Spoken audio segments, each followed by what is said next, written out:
Hello friends, I'm Dr. Ilayavendan Kopuswamy. I'm working as a consultant anesthetist in Ganga Hospital, Coimbatore. It gives me great pleasure to start this course, the Primary FRCA Training Academy, for the first time in India. So the purpose of putting this video is to have an introduction about me and the mentors is going to help me to conduct this course and how come this course is going to run over a period of next 6 months. So apart from me, I've got 3 important people who is going to work with me for a period of next 6 months to run this course. Number 1 would be Dr. Venkat Duraiswamy. He is working as a consultant anesthetist in Surrey and Sussex Healthcare NHS Trust. Number 2, we got Dr. Kishore Babu.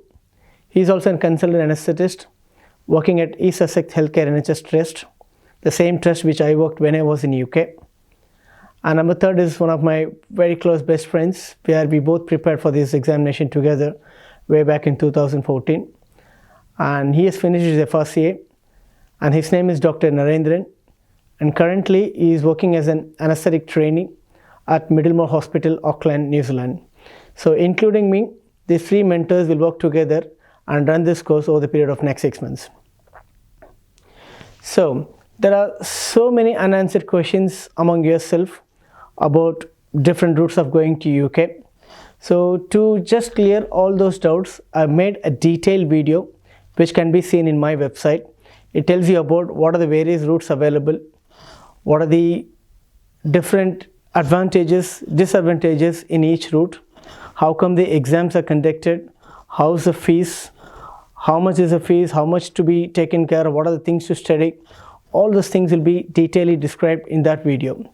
So from this moment onwards, I'm going to speak predominantly about the primary FRCA examination. To start with, the FRCA examination has got 4 exams altogether, which has been divided as 2 segments. The first 2 segments are called as primary FRCA, and the second 2 segments is called as the final FRCA. Each segment has got 2 exams. So we will discuss in detail about the primary FRCA examination. So in that exam, you got 2 parts, as I mentioned earlier. The first part will be primary MCQ examination, which is of written type. And the second part will be primary OSCE and subjective oral examination. So the primary FRCA examination, so what are the eligibilities? Where should I start with? That comes the next question. So before getting into this FRCA web, you should make sure that you are personally and mentally prepared to start reading for these exams, because these exams demand a huge amount of time, a substantial amount of cost involved, so it can't be taken so light. So it needs an extensive preparation, a proper sincere preparation for a period of at least 5 to 6 months to clear these exams. So before jumping into these exams, make sure you got 6 good months to prepare, to sacrifice your personal time, to sacrifice your family time, and you have to manage your professional work simultaneously. So this is the first set of preparation you should do before getting into this preparation. The second thing is, where do I start with? The first and foremost step for people from India who need to write this exam is to apply for temporary examination eligibility. People who are still working in UK through MTI or through any other routes, they don't need to apply for TEE, which is the temporary examination eligibility. People who are applying for the first time while are still working in India, it is the first step to start with. So what is this TEE? TEE is nothing but temporary examination eligibility, which has opened a non-UK anesthetist to write these exams. This route was opened by the Royal College of Anaesthetists way back in 2011. So what are the eligibilities? So they require 3 or 4 set of eligibilities to write this primary FRCA. Number 1 would be, you need to have finished your MBBS degree. Of course, most of them would have done it. All of them would have done it. Number 2, you have to provide your internship certificate, which is a foundation training. And number 3, they require a 6 months of training in anesthesia, which clearly tells that if you're able to get a certificate that from your head of the department while you're still working in your postgraduate residency, that you have completed 6 months of training, You can use that letter.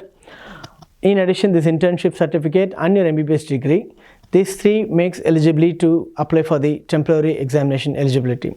So after gathering all the certificates, you have to scan them, fill the TE form which is available in the Royal College website, and then send it to them.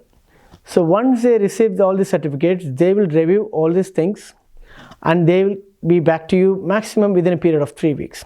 So within 3 weeks, once they are satisfied with your credential you produced them, they will advise you, they will give you the TE number straight away, plus the payment link. The fee for the TE is £95.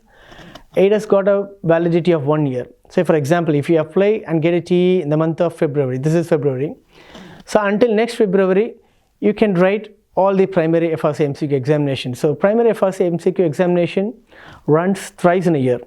It is generally conducted in the month of March, September and November. So if you apply now, you can write the March exam, you can apply for the September exam, or you can apply for the November exam.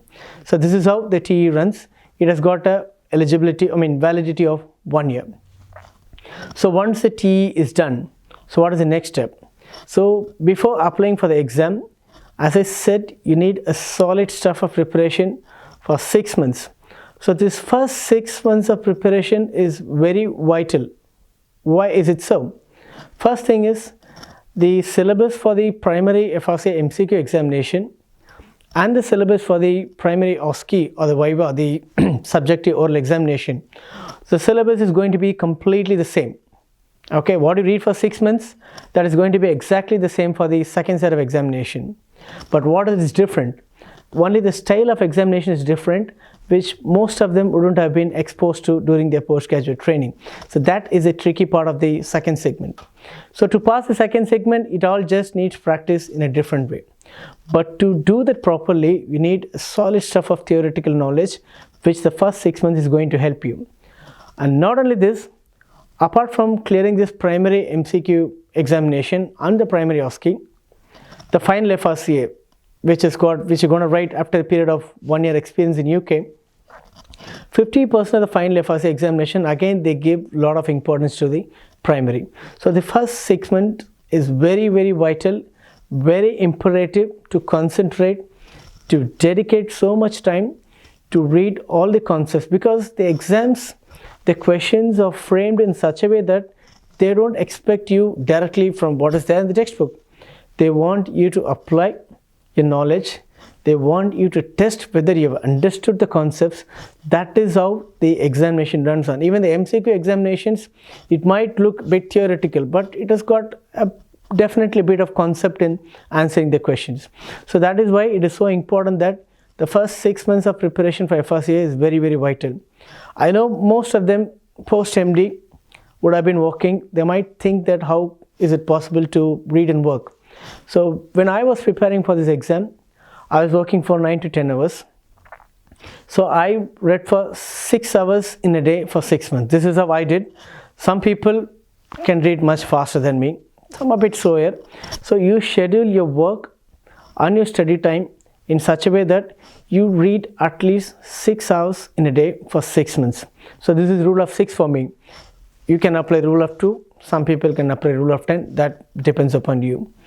And the last month, the month before exams, need a very intensive preparation. Sacrifice your job for a month. Sit and read for 1 month continuously. Practice more and more MCQs. That is the easiest way to clear this examination. And the other thing, they say that FRCA examination is very tough. Of course it is tough, but any examination is tough unless you properly prepare for that. So even if you do EDIC, even if you do PLUB, or even if you do your postgraduate MD exams, all exams are tough unless you read. So if you read properly, if you dedicate your time properly, it is not a big deal. If I can do, it is not a big deal for you.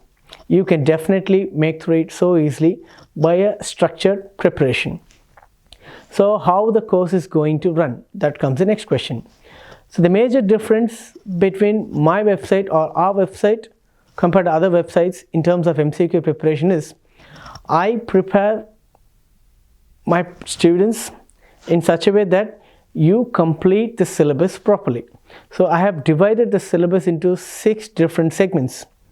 So you'll have a 6 test, and the first test will be based upon only the syllabus which I made for the first test, subsequently second and third. So at the end of 6 tests, one can make sure that they have completed 90% or more, even more than 95% of the syllabus for the primary FRCA MCQ examination. And the syllabus is mainly based upon the core training syllabus devised by the Royal College of Anaesthetists. They don't go beyond what is there given in the core training syllabus. So I framed the 6 tests based upon the core training syllabus, divided into 6 different segments. In addition, you got 1 mock test before your September examination. So people are preparing for September and November. They are the best people to start the course. I think I didn't target the people who are going to write in the March. So my course will concentrate predominantly people who are going to give the exam in the September and November. So other thing is, the people who are preparing for the EDIC, which is the European Diploma in Anesthesia and Intensive Care, it will be useful for them to mainly the basic core clinical topics, because the syllabus is going to be the same for both EDIC as well as the FRCA examination. People are preparing for the EDIC, they can access this course and they can utilize this and train themselves for their basic core level topics, because that is also an important segment of your EDIC examination apart from your clinical topics. So next comes, what are the subjects which are covered in the primary FRCA examination? We got nearly the entire syllabus stands around 5 or 6 subjects, mainly the anatomy segment. Secondly, we got the physiology. Next, we got the biochemical topics. Next, we got the physics. Next, we got the pharmacology. And next, we got the clinical equipments. So these are the major dimensions where the divided just branches into, where the syllabus completely branches mainly under these 6 stems. And the questions will be targeted in such a way that you got 90 questions in your primary MCQ examination. And from September 2020, the exam pattern has changed. Initially, when I was writing, or the people who are going to write from until this March, they will have 60 multiple true or false questions, and 30 questions will be of single best answer. But from September 2020, the exam pattern will be 45 questions will be from multiple true or false, and 45 questions will be from single best answer. Of the 45 questions, the split most likely to be like this: 15 questions for the physics, clinical equipments, 15 questions for the physiology and the biochemistry, and 15 questions will be dedicated to the pharmacology. So this is how the 15 multiple true or false are most likely to get splitted, and the 45 single best answers will be a mix of all the 3. We can't just guarantee which segment of the syllabus is going to get a major questions. So as we discuss the syllabus, next question comes is, what are the books to read? So I have put all the books of different subjects in detail in the website. In addition to that, I will upload a few lectures of important topics in the meantime. I wish all the people who are preparing for the primary FRCA examination a very best. I expect a lot more people to register for the course.